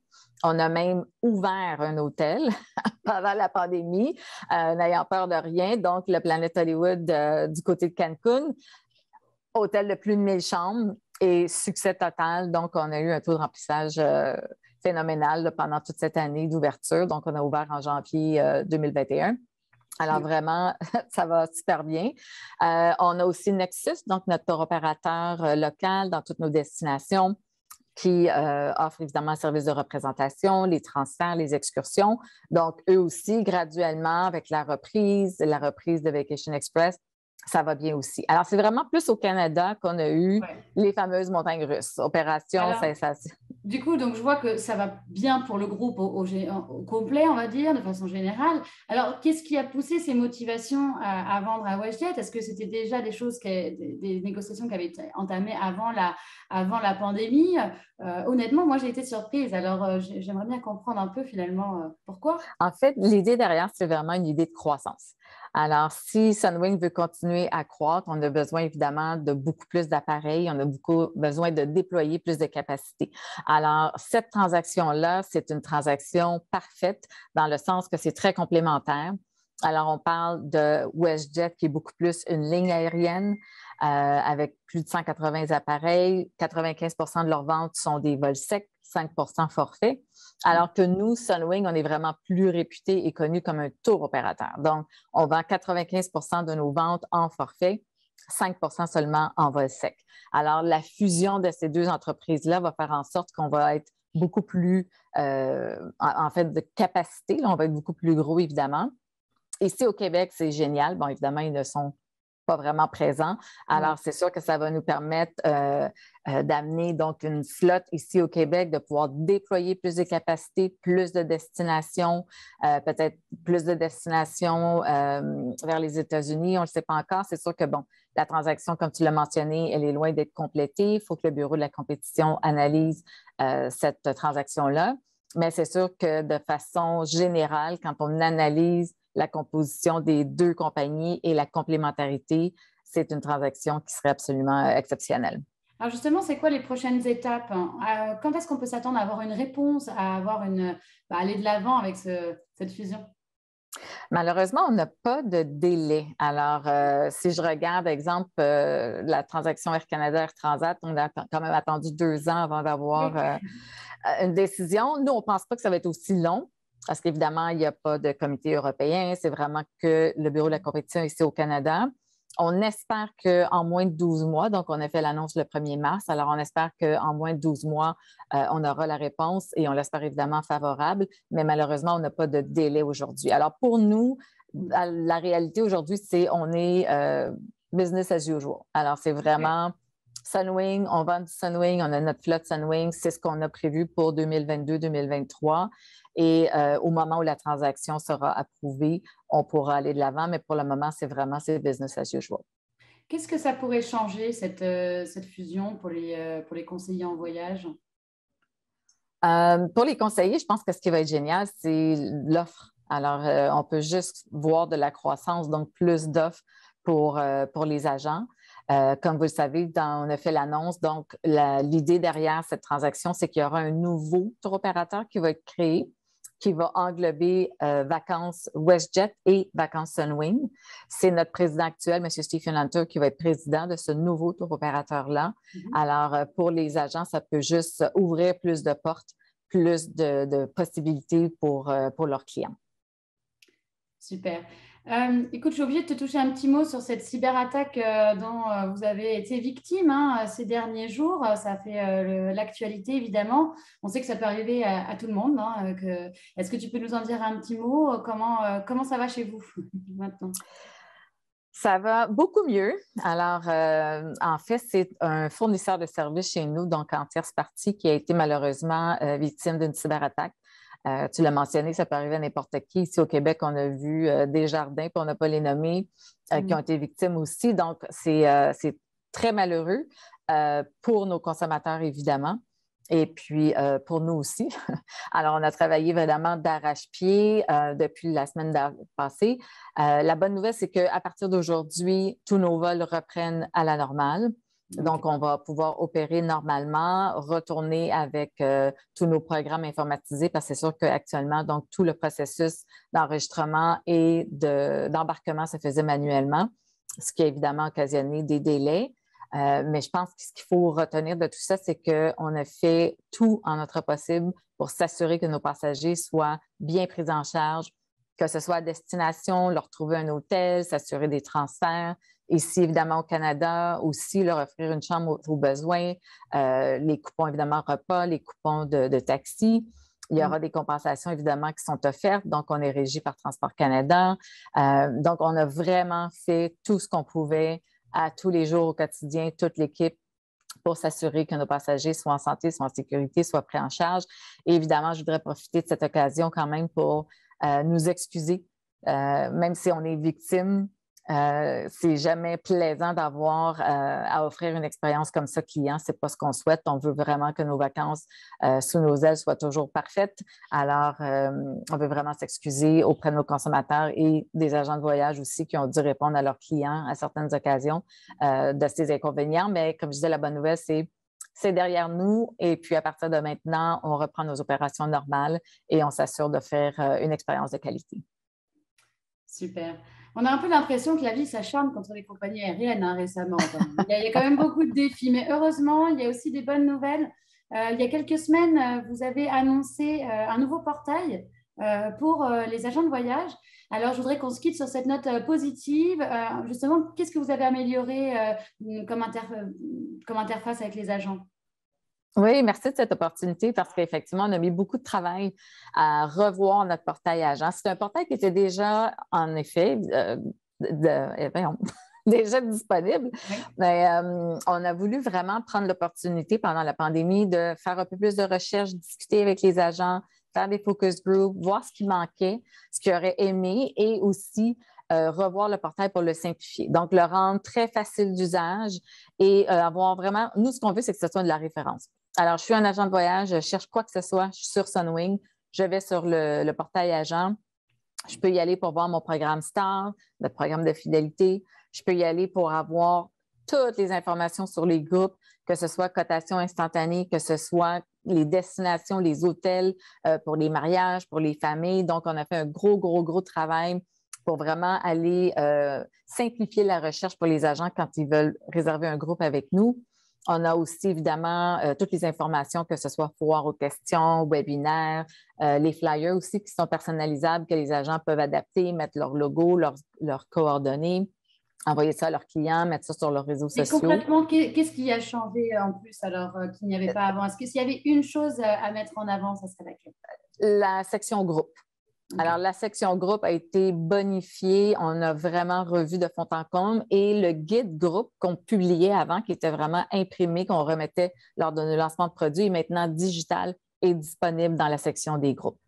Bon, c'est super. Merci beaucoup d'avoir été avec nous, Lynn, aujourd'hui. On vous souhaite évidemment une très belle saison d'été et puis que les ventes continuent de se faire évidemment pour les prochains mois. Donc, merci à toi d'avoir été avec nous. Maintenant, on va se quitter pour une nouvelle entrevue donc, avec Air Canada, avec Robert Trudeau, où on va parler des tendances au niveau corporatif notamment. Merci, Lynn. Merci tout le monde. Merci. Au revoir. Je suis de retour dans le salon Feuilles d'érable avec Robert Trudeau, premier directeur aux ventes pour Air Canada. Bonjour Robert. Bonjour Gwendoline, comment vas-tu? Très bien, merci de revenir nous voir aujourd'hui. Alors, je vais commencer tout de suite à rentrer dans le vif du sujet. Est-ce qu'il y a vraiment un retour à la normale dans les airs chez Air Canada? Qu'est-ce qui se passe? Oh oui, bien sûr, il y a un retour à la normale. En fait, il y a plus qu'un retour à la normale. Enfin, il y a ce vent de fraîcheur pour l'été qui se présente devant nous. Je sais que vous entendez parler beaucoup de nous récemment depuis les 2 dernières semaines concernant le nombre de passagers on a atteint un chiffre magique pour nous de 100 000 passagers par jour. Ce chiffre-là signifie beaucoup pour nous. On voit la tendance pour l'été, là. Si tout va bien, bien sûr, on se croise les doigts. S'il n'y a pas de mauvaises nouvelles qui se présentent ou une nouvelle vague, on aura atteint cet été plus de 90% de la capacité de ce qu'on avait en 2019, en fait, de vente. Donc volume de vente, tu veux dire? Volume de vente, on va avoir dépassé les 90% pour l'été. En fait, wow, superbe. Et alors, est-ce qu'il y a des destinations qui fonctionnent mieux que d'autres? Est-ce qu'il y a des surprises? En fait, il n'y a pas de surprise. Bien sûr, vous le savez, tout le monde le dit, c'est la revanche. Tout le monde veut voyager. Alors, on a plusieurs créneaux qui sont bons. Vous le savez, les familles veulent se revoir. Alors, si on regarde principalement sur le marché du Québec, bien sûr, les voyages de loisirs, mais les voyages de famille aussi, ça veut dire l'Italie, la Grèce, c'est incroyable, ça c'est déjà complet. Après ça, vous le savez, on rouvre à nouveau près de 34 nouvelles routes. Bien sûr, il y avait des routes qui existaient déjà, mais je vais vous en parler un peu plus tard. On a 55 routes qui seront rouvertes cet été. Alors, 34 d'entre elles qu'on connaît très bien. On va bien sûr être sur l'Asie, l'Afrique, le Moyen-Orient. Bien sûr, on retourne sur le Pacifique, la Nouvelle-Zélande, l'Australie. Et ça, c'est sans compter toutes les nouvelles destinations transfrontalières qu'on a annoncées récemment. On est très excités. Malgré les 2 dernières années qui étaient quand même, qui ont été difficiles pour l'ensemble de l'industrie et pour nous aussi, bien sûr, on se préparait, on est prêt, on a hâte, les équipes ont travaillé fort et mais vous le voyez, je crois que vous le voyez dans vos agences, dans vos grossistes, l'été se présente bien en général pour tout le monde, oui. Alors dis-moi, parce qu'effectivement, même si les Québécois ont hâte de retourner sur une plage ou d'aller découvrir les gastronomies différentes dans le monde, au niveau corporatif, comment ça se passe? Est-ce que les hommes et les femmes d'affaires ont hâte de retourner dans les réunions d'affaires, hâte de revoyager pour le travail? Est-ce que le segment corporatif a repris et si oui, comment? En fait, le segment corporatif n'a pas repris, définitivement pas au même niveau que le loisir. Et on le sait, on en a déjà parlé à quelques reprises, le voyage corporatif va reprendre de façon plus graduelle, disons ça comme ça. C'est un peu plus difficile, oui, on ne se le cachera pas, autant à l'international qu'aux États-Unis. Par contre, bien sûr, au Canada, ça se passe relativement bien. Mais on est confiant, on est très confiant, on voit la tendance, elle se fait graduellement, mais je dirais pour atteindre les niveaux que nous avions en 2019, on va parler encore d'une bonne année, mais je crois que d'ici la fin de l'année 2022, on sera peut-être rendu à 60%, ce qui est quand même bien. Par contre, en revanche, les voyages individuels corporatifs vont prendre un peu plus de temps. Par contre, des conventions, les entreprises font ce qu'on appelle des meetings and incentives. Et ça, on le voit, il y a une hausse des 12 prochains mois. Là, les grandes entreprises convoquent leurs employés à des rencontres importantes, que ce soit aux États-Unis, au Canada. On ne le voit pas encore vers l'Europe, mais principalement Canada, États-Unis, des groupes de 500 000 jusqu'à 2000 personnes. Ça, c'est intéressant. C'est bon pour les hôteliers aussi. Hein? Ce n'est pas juste bon pour Air Canada. C'est bon pour nous tous. Ouais. Alors, il y a quand même un événement majeur dans l'actualité aujourd'hui qui perturbe ou pourrait perturber les voyages dans les prochaines semaines. C'est évidemment la guerre en Ukraine qui a différents impacts au niveau notamment du coût du carburant aussi. Comment chez vous, vous avez été impacté par ça au niveau autant des destinations que du prix des billets d'avion, par exemple? En fait, la guerre en Ukraine sur l'impact sur le pétrole, il y en a un, oui, mais bon, c'est en général. Il y a eu, vous le savez, au niveau du carburant, il y a eu une hausse d'environ 30 %. C'est définitivement, c'est un impact important pour nous, vous le savez. Vient le carburant, je dirais à 30 % d'augmentation du carburant. Je crois que le carburant prend la première place au plan de nos dépenses avant les employés maintenant à ce niveau-là. Alors, définitivement, il y a un impact sur les prix. Mais est-ce que ça veut dire que le prix du billet a été impacté et donc a augmenté de 30 % également? Le prix du billet n'a pas nécessairement augmenté de 30 % parce que vous le savez, il faut rester concurrentiel. Je veux juste revenir sur l'Ukraine, juste rassurer les gens parce que, bon, tu as débuté avec l'Ukraine, mais il n'y a pas vraiment d'impact pour nous pour l'instant parce qu'on ne vole pas sur les pays de l'Est. Alors, malheureusement ou heureusement pour nos passagers. Mais pour revenir au carburant et aux coûts additionnels, l'Ukraine, c'est un impact sur l'impact du carburant, mais sur l'ensemble des coûts, vous le savez, tout a augmenté. Ce n'est pas seulement les prix des billets d'avion, mais le prix du billet d'avion a augmenté, mais c'est concurrentiel. Vous le savez, nos systèmes maintenant, ils font en sorte d'être en mesure d'évaluer l'offre, la demande, la concurrence. Alors, on est très concurrentiel. Ce n'est pas comme si Air Canada augmentait ses tarifs de 30 %. C'est l'ensemble de l'industrie qui a augmenté considérablement, oui, c'est vrai.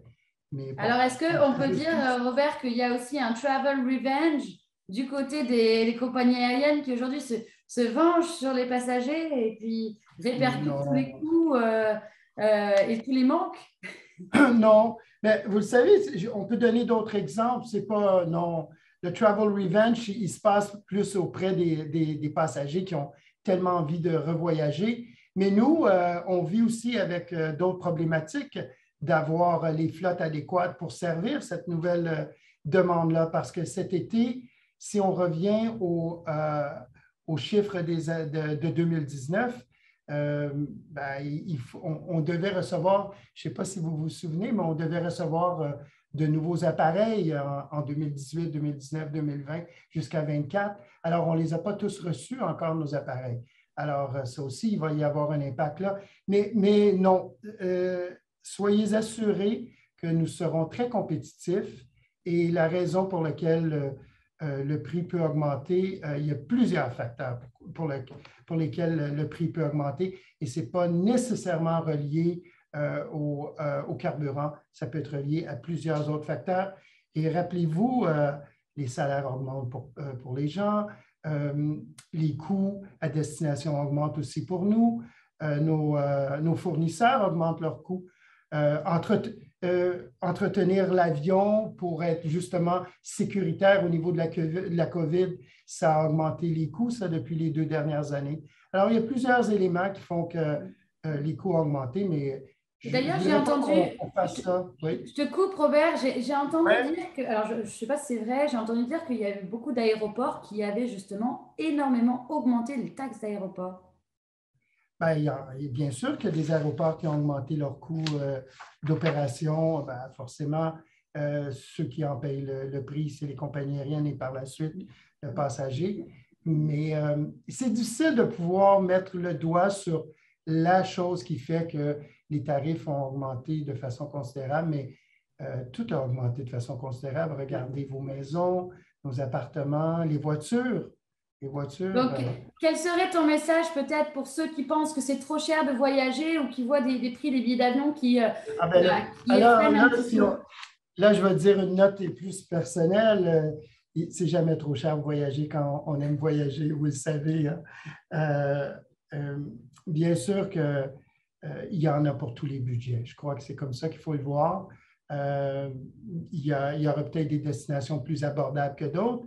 Et ça aussi, les destinations vont concurrencer entre elles. Alors, les gens vont pouvoir trouver de meilleurs rabais, j'ose croire, avec le temps. Mais vous Oui, il n'y a jamais de prix pour voyager. On se trouve toujours des budgets, hein? Mais bon, Ouais. on va voir. Puis on voit que plusieurs autres transporteurs ont commencé à déployer aussi leur horaire estival. Alors, les gens vont avoir du choix. Mais on espère Alors justement, en termes de destination estivale, pour clôturer cette entrevue, est-ce que tu peux nous recommander peut-être quelques destinations que vous reprenez cet été? Ce qu'on reprend cet été, en fait, qu'on a déjà annoncé, et que sur l'Europe, là, vous savez, on va faire Rome, Lisbonne, Athènes, Venise, on fait encore Tel Aviv, le Caire aussi qu'on n'a pas lâché, Casablanca qui est toujours là, Barcelone, Nice, Milan, Reykjavik, Dublin. On retourne à Tokyo aussi à partir de, je crois que c'est le 2 ou 4 juin. Je parle toujours au départ de Montréal, je pourrais vous en nommer une autre aussi au départ de Toronto. Il y a Alger aussi, Rome. J'ai mentionné, bien sûr, qu'est-ce qu'il y a d'autre? Ah, bien sûr, si on va sur le Pacifique, on a annoncé pour juillet Brisbane. Qu'est-ce qu'il y a d'autre? Et côté plus Europe? Mais ça, c'est côté Europe, mais les États-Unis aussi. Je ne l'ai pas. Les États-Unis, j'essaie de me souvenir rapidement. Il y a plusieurs nouvelles destinations au départ de Montréal, dont Phoenix, Austin. Ah, je ne les ai pas devant moi, je suis désolée. Non, mais ça nous donnera une bonne raison d'aller consulter. On a plusieurs nouvelles destinations qui ne me viennent pas en tête, là. Je les avais mis de côté tout à l'heure. Non, mais Robert, ça nous donnera l'occasion d'aller sur le site pour voir toutes vos nouvelles destinations. Et en tout cas, il y a déjà un large choix. Donc, je te remercie. Merci d'avoir été avec nous, Robert. Avant de nous quitter, est-ce que tu voudrais peut-être parler aux professionnels du voyage et à nos auditeurs aujourd'hui de quelques grandes nouveautés majeures chez Air Canada pour la saison à venir? Les grandes nouveautés majeures, je crois que notre réseau, bien sûr, nos partenaires, on les informe de façon régulière. Je crois qu'ils sont assez informés. Mais moi, tout ce que je veux dire, je veux remercier et tous nous féliciter de cette résilience qu'on a eue au cours des 2 dernières années. Ça n'a pas été des moments faciles, on le sait, et redémarrer aussi pour nous, pour les agents de voyage, les agences de voyage, les grossistes, on le sait, ça a été des moments très difficiles, mais on est là. On va se rencontrer bientôt, je crois que c'est d'ici une semaine ou 2, on a invité nos agents de voyage à venir nous rencontrer dans le Vieux-Montréal pour justement relancer. Et il faut juste regarder vers l'avant maintenant. Et c'est derrière nous tout ça. On le voit, les réservations vont de bon train. Et puis, on va souhaiter à tous un bel été, une bonne saison et à bientôt. Super, merci beaucoup Robert d'avoir été avec nous. Alors maintenant, on clôture cette conférence et je vais annoncer maintenant le nom du gagnant de la carte cadeau d'une valeur de 500 $. Alors Robert, ça sera peut-être l'occasion pour notre gagnant de partir sur les ailes d'Air Canada. On verra ça. Merci à toi, à bientôt. Merci Gwénoline, au revoir. C'est le moment pour moi de vous révéler le nom du grand gagnant de notre Grand Prix, une carte cadeau d'une valeur de 500 $, une carte Visa. Alors, le grand gagnant est Yacine Bimich de l'agence Premier Tour. Félicitations Yacine, peut-être l'opportunité pour vous de prévoir un beau voyage dès cet été. Quant à moi, c'est le moment de vous livrer une courte conclusion et de remercier évidemment tous nos invités d'être venus partager avec nous leur quotidien, les tendances, les réservations pour cette reprise. Alors évidemment, comme on peut le constater, un retour à la normale, non. Un retour au voyage, oui. Évidemment, on peut parler d'un retour du voyage, mais dans une moindre mesure. On peut constater, d'après tout ce que nous ont dit les invités, que les voyageurs québécois ont plutôt tendance à retourner vers des valeurs sûres pour un premier voyage, avant évidemment de réaliser tous leurs autres rêves de voyage. Merci d'avoir été avec nous et on se retrouve bientôt sur Profession Voyage. Dès demain, vous pourrez retrouver cette conférence en replay pour ne rien manquer. À bientôt.